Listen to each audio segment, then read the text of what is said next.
lately. I've kind of taken a break from Sure. politics, but I'm starting to get back into taking my Mm-hmm. kids to meetings now and stuff like that. It's kind of funny because my kids um, haven't really started school yet. So they're learning how to say the Pledge of Allegiance. They're learning how to be good in public. And so taking them to these city hall meetings has actually been really, really good for Mm-hmm. them. And they're also learning that, being part of the community Yeah. and stuff like that. So, Well, one of the great things that I love is history and government. And over the past couple of days, I was interviewed by two North Bay Haven students who are in government, and they had to interview a public official. And one of the things I found interesting about those interviews, they were totally different.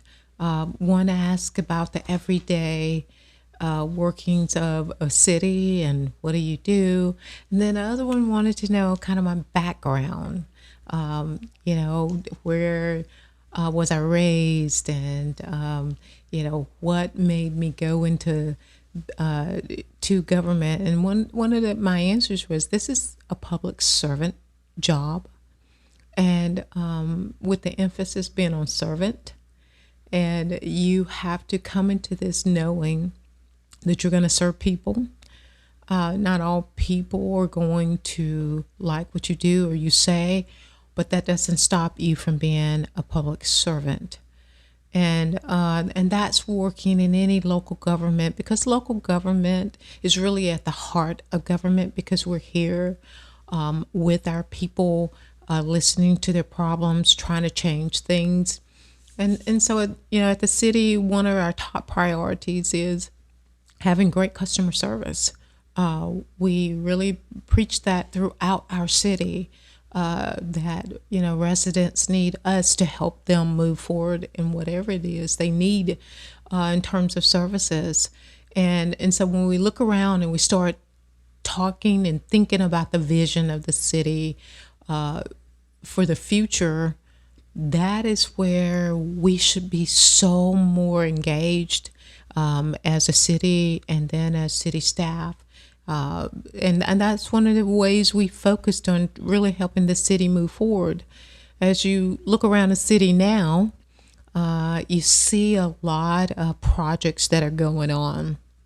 One of those projects is sidewalks. So when I came here 7 years ago, one of our first questions was, why don't we have sidewalks to encourage people to get out and walk and spend time with their family? And why can't we finish this project with Rails to Trails, another great way of quality of life to get people out of the house, and kids can ride bikes and families can really just fellowship together. And of course, as you know, first of all, Rails to Trails has happened. It is very, very popular. We're glad that people use it, not just here in the city of Lynn Haven, but all over Bay County, use our trails, and that's great to hear. The second thing are sidewalks. So we put in our strategic plan, within the next 10 years, we would probably sidewalk maybe 60% of the city. We're in a pretty good spot right now. I would say probably about 20% of the city has sidewalks. We have some projects that we're just finishing up on 8th Street, 26th Street. We have a safe route to school project that we're trying to implement, but that is going to take us working with some other agencies to get that done.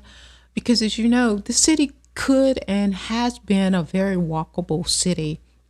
People come to parks. They come out to all our concert series, and we want to give them a really safe route to get to wherever they need to go. I think one of the most one of the things that just does your heart good is to see people utilizing what you put out there. I know that we have a couple other sidewalk projects, 15th, 16th, and 17th Street are going to be, sidewalks are going to be put in that area as well. And I just think, our very not so small anymore, but bedroom community of people appreciate being able to get out and walk their dogs, do a night walk with husband and wife, and feel safe. Yeah. And that's part of it. Yeah, the rails trails. I think like the first project that Bay County had for that was Gales Trails, which Correct. was on the it's on the west end of the beach, pretty much. I mean, it goes into Colony Club and then it goes over to the conservation Sure. park. So when I was getting ready to go in the Army, I remember that like I would sit there and I would ruck that a lot. I would run it a lot. And when I came back home, it was one of those like, man, I got to go all the way out to the beach because, again, you were talking about safety. I used to run Panama City all the time, and you got to stop at stoplights. You have to wait for traffic to stop moving, and the crazy drivers that we have around here. Yes. Sometimes you have to worry about that. And then when we moved over here to Lynn Haven and Rails to Trails was going in, Rails to Trails was going in, I was stoked. Yeah. And then, but going back to what you were saying at the beginning of everything, where it's like, you know, going into government, it really bothers me as a Lynn Haven citizen to go to meetings and people not understand that you can't make everybody happy. Correct. It seems like the only reason why people go to meetings now, especially in Lynn, well, no, I think it's all over the place. It's on the beach. It's on Panama City. Yeah. The only reason why people go there is because they want to go into public commentary and make complaints, some valid, some, you know, not, but, or it's an opinion thing. Yeah. Some, but I think that as far as Lynn Haven goes, I'm pretty sure that I've only been here since 2021, January of 2021, and I've seen changes in Lynn Haven. Yeah. And I think it's great. The concert series that you were talking about has been great. Yes. I know there are several places in Bay County that's tried to kind of like mimic that, and if you go to it, it's not as good as Lynn Haven. I think one of the great things about the city are our parks. And Sharon Sheffield Park has been kind of a pearl to us, that we can have concerts in the park there, and it's cozy, but yet roomy enough that kids can play while parents are listening to the music. And those series that we have, concert series in spring and fall, have been such a hit within our community, because I do think after COVID, everyone was so ready to get out. And I love live music, and I know a lot of other people love live music and just want to get out and enjoy fellowshipping with other people within the community and listening to live music. So that has been something I think is almost like therapy for many people, just to come out and listen to the music. It's not whether or not you like this band or not. I think it's just being outside and listening, and maybe having family out, getting food, and going home and feel like you've had a really great night. You know, when you're a public servant and you're in government, you are going to deal with everyone. You don't get to pick and choose who you deal with. As a city manager, and surely the commissioners will agree with this, we serve everyone, whether they agree with us or not. And, sometimes we make decisions that people don't always like, but we have to know that it's the right decision. And that's the way I look at things, is that, in this world, people don't like things that others do or say, but I just want to make sure it's right. And a lot of times, I love, and I will tell you what I do love, is when people come to public commentary and they have a true problem. I want to hear that. And they took the time to come to a meeting out of their day to share that. And one of the things I always tell them after talking with them is that you can call me at any time. I don't want a resident waiting 2 weeks to come up and say something, that some service they're needing, something needs to be fixed, or someone has ignored something, or whatever it may be. We want to know about it before the commission meeting so that we can fix it, and so they can have a great experience with the city. I know our city workers work so very hard. And I was just talking to one the other day. I was out trimming the grass with the weed eater, and he said, "Miss Gainer, I love working here." And it's really great to hear, because they take pride in what they do. And really, if you look at everything we put on with the city, we take pride in what we do. Yeah. We put on the best events.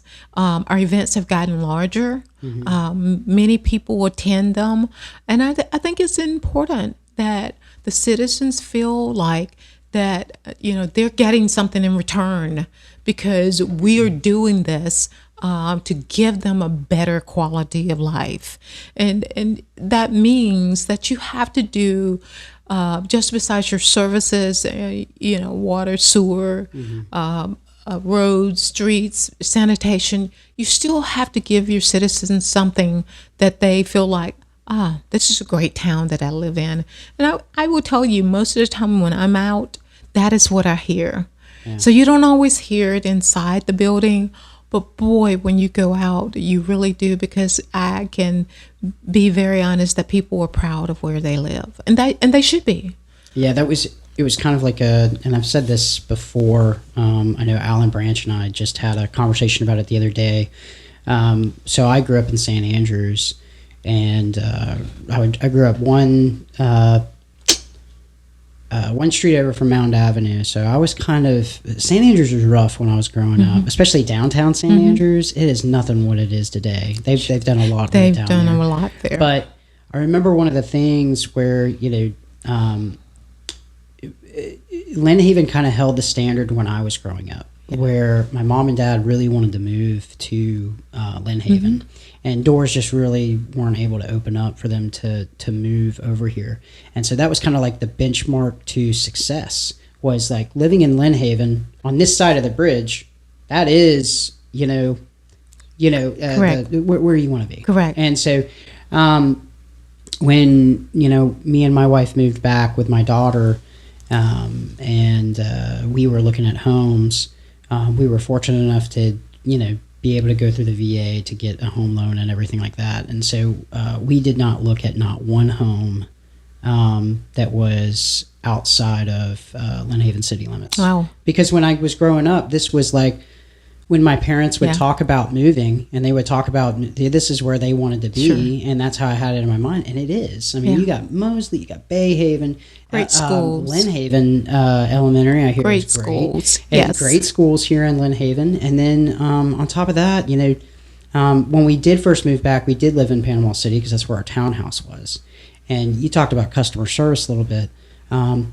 The cities that are surrounding us, they could take a lesson from Lynn Haven. Yeah. Because when I call, I've had to call the police department a couple of times for certain issues. You know about my traffic issue, but I've had to make calls up there, and even part of the Lynn Haven Police Department. They're always I don't even know her name, but every single time she answers the phone, it's, "Hey, how are you doing?" It's, you call the Panama City Police Department, see how friendly they are. It's not like that. Call Panama City, the city of Panama City, see how friendly they are. It is nothing like Lynn Haven. You gotta love what you do. Yeah, I don't know if it's so much that. I think it's just people are more friendly over in this area. Yeah. Well, we pride ourselves on that. I hate to say it like that because there's probably somebody that's going to listen or watch. I know, there probably are. And it'll be like, well, hey, I don't know what to tell you. I know that the experiences that I had, and we try to give good experiences, and we don't always get it right. And I'll tell you that right up front. But we try to make it right when we don't get it right. And I feel like that every staff member, whether out or in the public's eye, is trying to do a good job and take pride in their city. I mean, that's just part of, again, being a public servant. You don't always get the thank yous, and we're not looking for those, but we just want to know that people are satisfied where they live.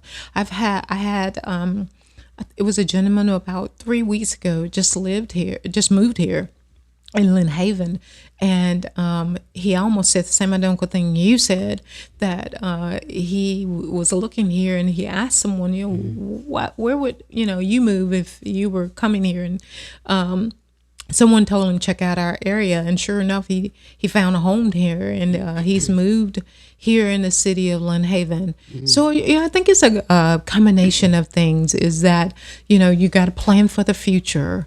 You got to make sure you have good quality of life, that people feel safe where they live. Being one of the top 5 safest cities per capita in the state of Florida, that's amazing. Fire response about 4 minutes, police response about 2 minutes. So you've got those things that make people feel like they're safe within a city as well. And then you just have people, staff and folks that just do really kind things for no reason at all. I know that there are sanitation workers. We have some elderly people who can't bring their garbage can out to the front. They go and get them, bring them back, take it back to them. They don't have to do that, but they do it because they want to show how much they care about people who are working here, city of Lynn Haven. Well, see, we talked about parks, talked about sidewalks, but you just brought up emergency response, especially fire department, police department. What has Lynn Haven implemented since Michael? Like, how did things evolve now to our planning to if we have another catastrophe?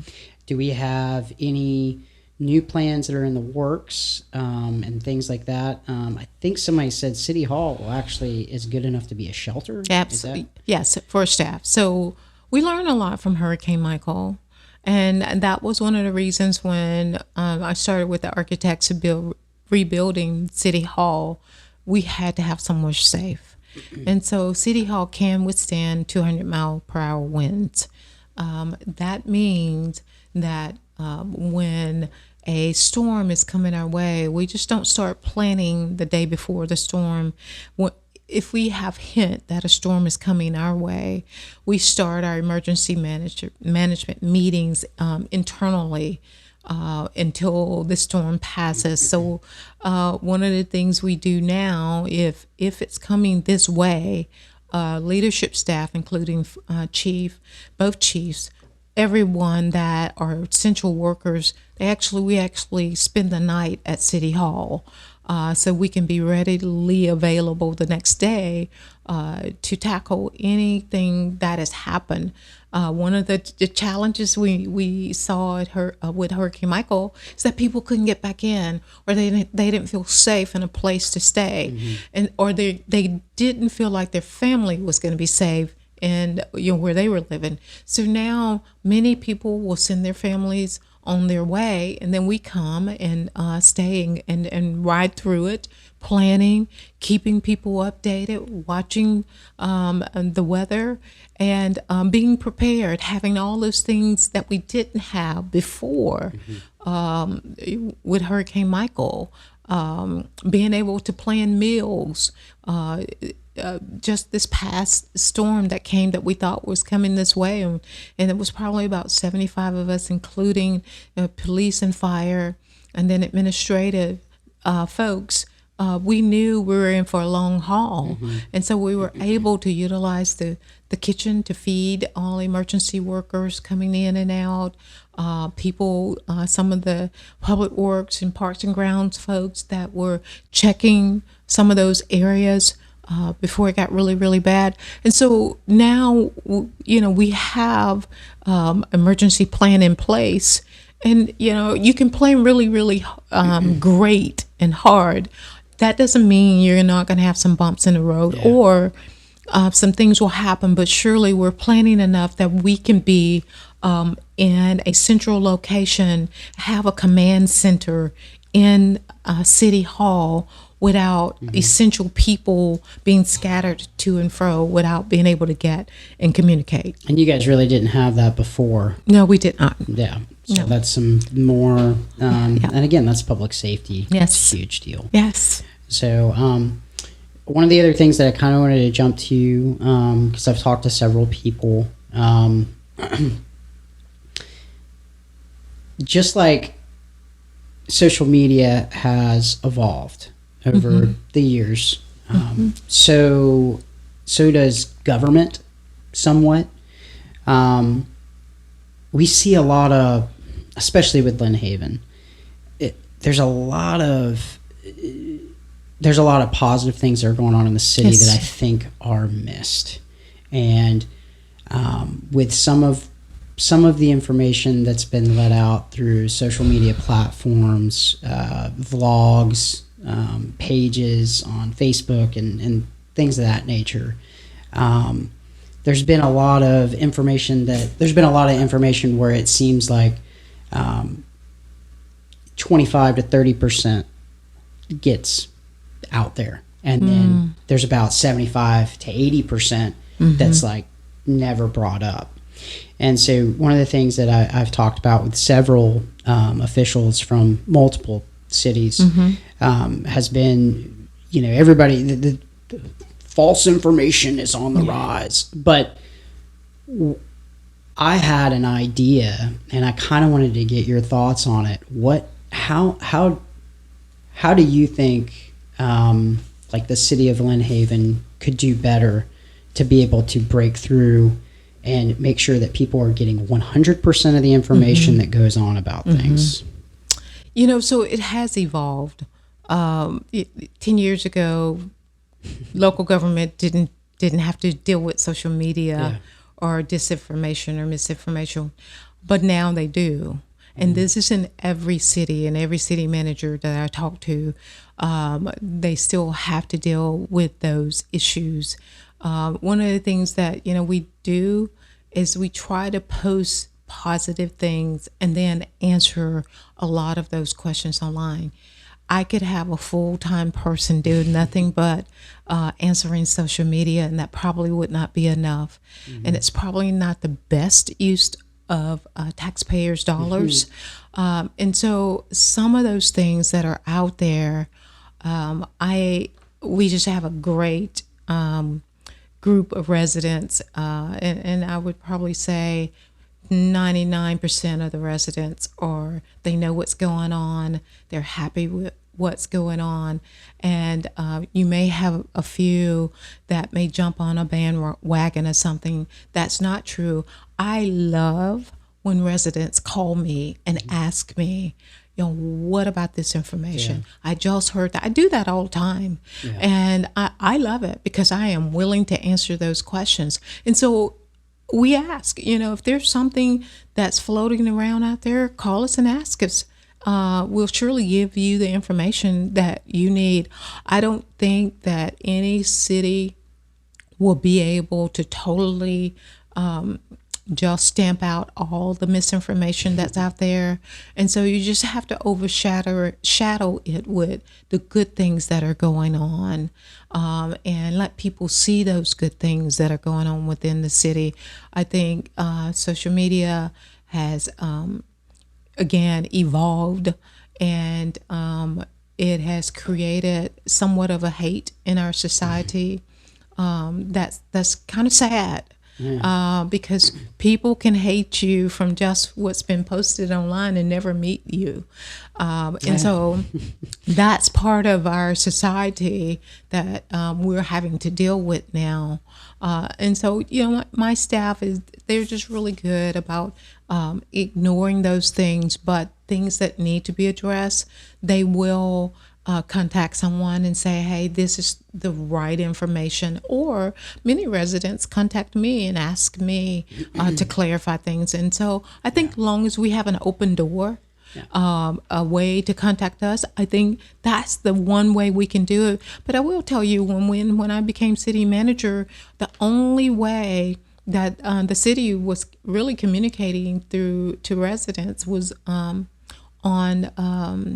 they were doing it just through a small sentence on the back of the bill, and that wasn't enough to really communicate with them in Facebook. Well, not every resident has Facebook, and not every resident wants Facebook. Not every resident wants to go on the website. And so we have something that's called Tyler Notify now, that when something is happening within our city that we need residents to know right away, we send it out to them. And what is this? It's called Tyler Notify. And if you have a water account and your information is updated, meaning your email or your cell phone or your landline, you are able to get 3 ways that we can communicate with you to get that message out. And so these are like emergency situations. No, but sometimes it is, water main may break somewhere and it's going to affect a lot of homes, and your water's going to be turned off at this time. Or like when the hurricane came, we were communicating with them, city's going to be closed. Please do this. Or when we have July 4th, hey, it's going to be a lot of traffic that day. You want to get out of your house early if you plan on going somewhere. So it could be used in many ways. We also have the resident newsletter. We didn't have that before. And that was actually suggested by a resident. And it's been great to communicate, again, those kinds of things. And so we try in those areas, both through our Facebook and newsletter and website, to communicate things that are true. Yeah, and I think, my age generation coming up, I'm a youngster, but like us coming up, like most of the guys that I talk to and I'm friends with, they get their news through TikTok, Facebook, all this stuff. So like that's my generation, and so and when you have groups, vlogs, all this stuff that's coming out with this information on, it's not necessarily, I don't think that the city needs to combat it in any way. No. But what I do know is that to get more people involved in the community, I feel like these things like this right here. One of the things that I thought was great with the Bay County Sheriff's Office now is they started a podcast. And so they're able to talk about upcoming stuff that's going to be happening on the beach. This week, we've got this event going on, this event. Hey, watch out, traffic's going to be like this. Sure. This is a new bill that just passed. These are things that people need to know about, residents and all that. I've seen bits and pieces of it. And so I've never actually sat down and listened to one of those things all the way through. But I thought it was great because I was like, that's how people are getting stuff nowadays. I think that with the county, the cities, these city municipalities, whatever, there has to be some sort of way like that to be able to get out information, because right now you've got, you just got people that are going around spreading nonsense. Yeah. I'll be at work and somebody will come up to me and they'll say, hey, I know you're friends with so-and-so. What is this going on? And they'll tell me something that happened. I'm like, whoa. That's, no. You had to have been at the meeting. They talked about that. And then it's like, well, I don't have time to go to the meetings. Yeah. And it's like some city officials that I've talked to and some county officials that I've talked to are kind of like, well, if you're not at the meeting, it's not important enough for you to know. So, oh, well. And I'm like, no, because it is important. It's important. And, when you got all these keyboard warriors out there that want to just complain about everything with the city and don't actually put out 100% of all of the information. Correct. That's the part where I start to have a problem. Like I said at the beginning, I was taking my kids, or I was taking my son to a couple of meetings. We don't go anymore.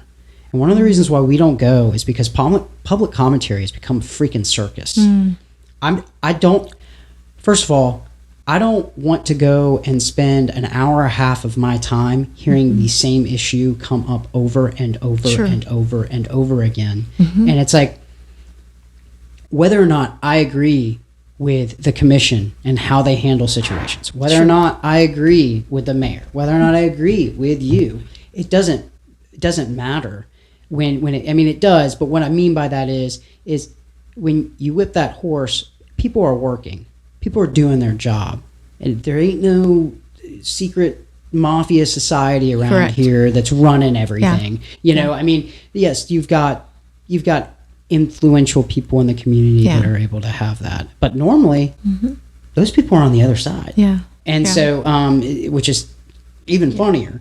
But what I was getting at is that in order to do that, I came up with that idea, and I wanted to say it with Alan the other day, but I'm going to say it to you because I've already talked to you about it. Okay. I thought just where public commentary could be on a separate night from the actual meeting. And I've talked to a couple of officials, not just with Lynn Haven, but also in other places about this.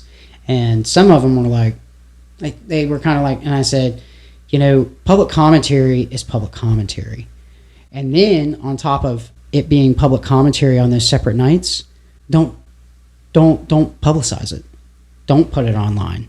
Those meetings, when I go to a Lynn Haven city meeting, I go there to figure out what's going on, what new is coming, what you know, I mean, there's been issues that have come up here recently with when it comes to zoning, stuff like that. I want to know about that stuff. Absolutely. Whether, again, don't have to agree, but I want to know about what's coming. I want to know about issues with parks. I want to know about the budget. I want to know about Absolutely. You know, so, but when I go there, and I'm going to ask you this, and you know, I told you beforehand, you don't have to answer anything you don't want to. With specific situations that have gone on over the past couple of months, how many things do you think have been overlooked with the city due to drama with dumb stuff that has just been nonstop? I don't know if overlooked is the right word, but maybe just not shared because of all of the great things, just not shared because there sometimes the negativity drowns out all of the good things, the positive things that are going on. I think that we work really, really hard to make sure that we don't overlook, and really that just, you know, the negativity actually puts a fire under us. It's say, you know, someone gave me great advice. You know how you want, how you can really just quieten the negativity. And I said, no, how? Prove them wrong. And so that's my mission. You prove people wrong about what they say and what they do. They, you know, people are going to call you names. People are going to say things that aren't true, but you know your character, and you know what's important to the people you serve. And so my job, and I say this to our staff, our job is to serve our citizens. That's our primary job. And so when people come and they may say negative things or very harsh things sometimes, you know, I always say that a great response is just nothing at all, or just to be kind, because that's what I was taught in life. You know, you don't have to go and bash someone because they bash you. I just don't think that that's necessary. I think in this day in society, we need to be able to sit down and chat with one another and discuss things, to agree to disagree. And I think that that has been lost in this society of actually sitting down and talking with someone and both leaving a conversation saying, okay, you know what, I didn't agree with her, him, but okay, that's their point, and move on. We have lost that in this entire society. And so, you know, I want our commission meetings to be informative, as every commissioner, I think, wants the same identical thing. These are business meetings during the business of the city. And we don't want that to stop because of any reason that may come before us, because we know that the city of the business has to go on regardless of what happens. And I think every commissioner knows that. I know that. staff knows that. But it can it sometimes stifle your thought or stifle the things that you wanted to share, and even sometimes do, maybe for a moment. But you just get back on the saddle and you keep, riding until you finish. You get where you need to go, and that's the way I look at it. We cannot be stopped by negativity and misinformation. That's kind of like it's really the past what month are we in? We're in October. The past 10 months has been rough for me to watch one of my friends, because I know that it's not like these commissioners get paid $1 million a year. No, they don't. A couple $100,000 a year or anything like that. Pat, Judy, Jamie, Sam, and Jesse. These guys don't. And I learned this when I was running for office.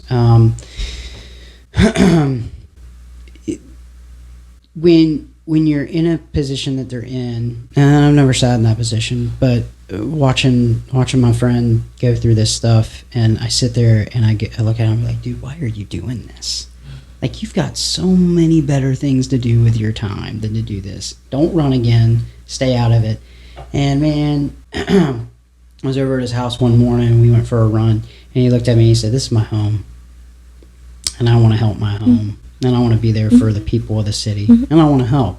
And I really do believe that, I don't believe that there is a single person that sits up at these commission meetings out of any of you guys and go, I want to screw up Lynn Haven. And I want to burn it down to the ground. I want it to go bankrupt, and I want it to be corrupt. And I don't believe that at all. No. And this is, it's been really, really hard to kind of go through all of this. And when you say no positivity, like I said, Lynn Haven is still great. It's a great city. I couldn't imagine living, if I was going to live in Bay County, I don't know of anywhere else that I would want. It's a great city, and it's, I agree. I have those same sentiments. I love Lynn Haven. I love the people here. I love seeing Lynn Haven, how it has transformed after the storm into this beautiful jewel that we just keep shining up every year with new things, or putting in new infrastructure, planning for the future. I can't wait to see it where it will be in 10 years. I think it's going to be more than what we even had. Business here. More than what we expected. And those are the kinds of things that make you continue to work here, regardless of what is going on. Those are the things that motivate you to keep going, because we live here, and even after, we have not served anymore, we're still going to be residents here, and we want to see the city succeed. So how do you do that? You leave a place better than you found it. And that's my goal. I'm going to, when it's time for me to retire, I'm going to leave a place better than I found it. Yeah. Where did you grow up? I grew up in Alabama.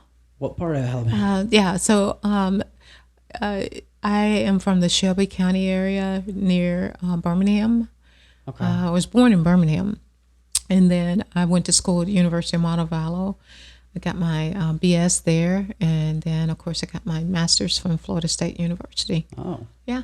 And what brought you to Florida? I got married to my husband, who was actually going to school and on a scholarship there. He was a high school basketball star here in Bay County at Bay High. Oh, wow. And so we met, and we've been married 42 years. 42? Yeah. Okay. Well, I didn't think, wait till after I say it to you. I was like, yeah, well, no, that's great. And then, so you're planning on staying? Yes. Good. Yes. Good. This is a great city. It's a great town to raise your kids, and the quality of life. We couldn't ask for a better quality of life here.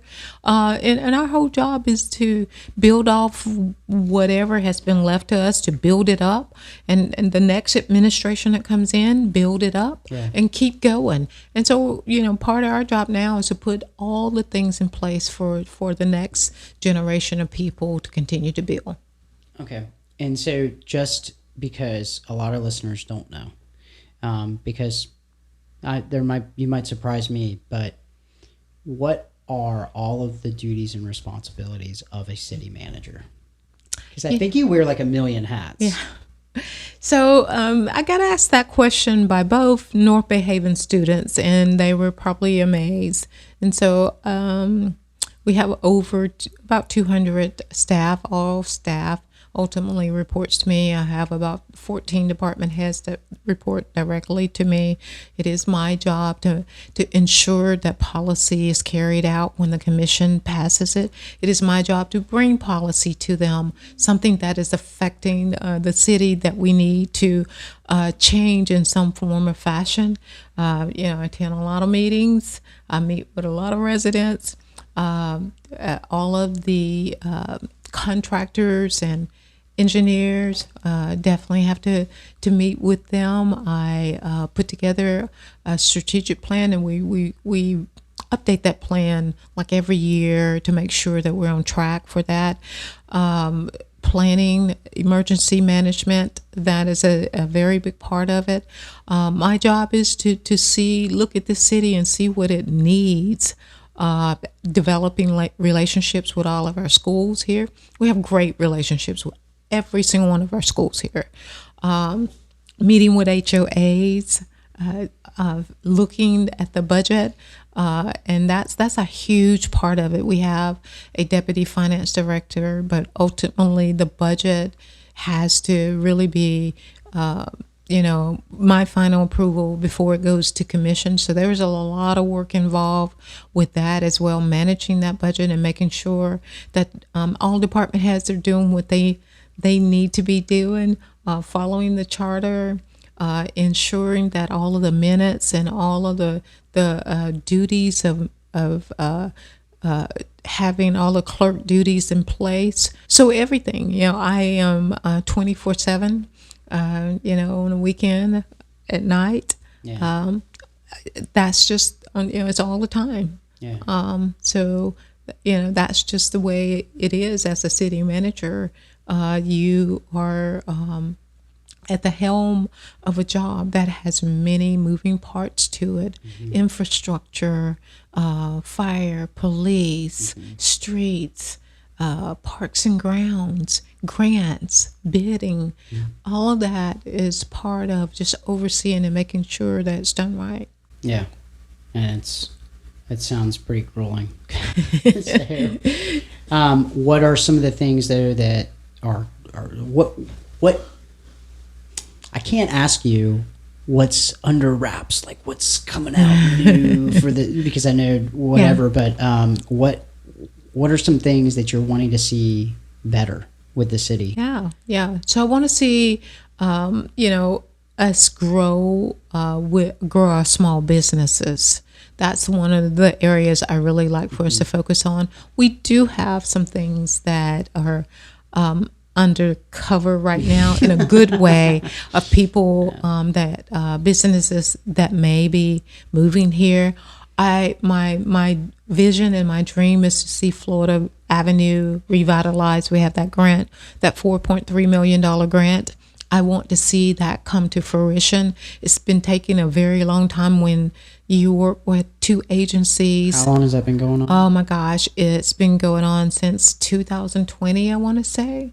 It's almost 5 years. Almost 5 years, and it's just changed hands and it's evolved so much. But I want to see Florida Avenue just revitalized. That is a very walkable community. People can sit outside and eat. The businesses there are just really flowing and profitable.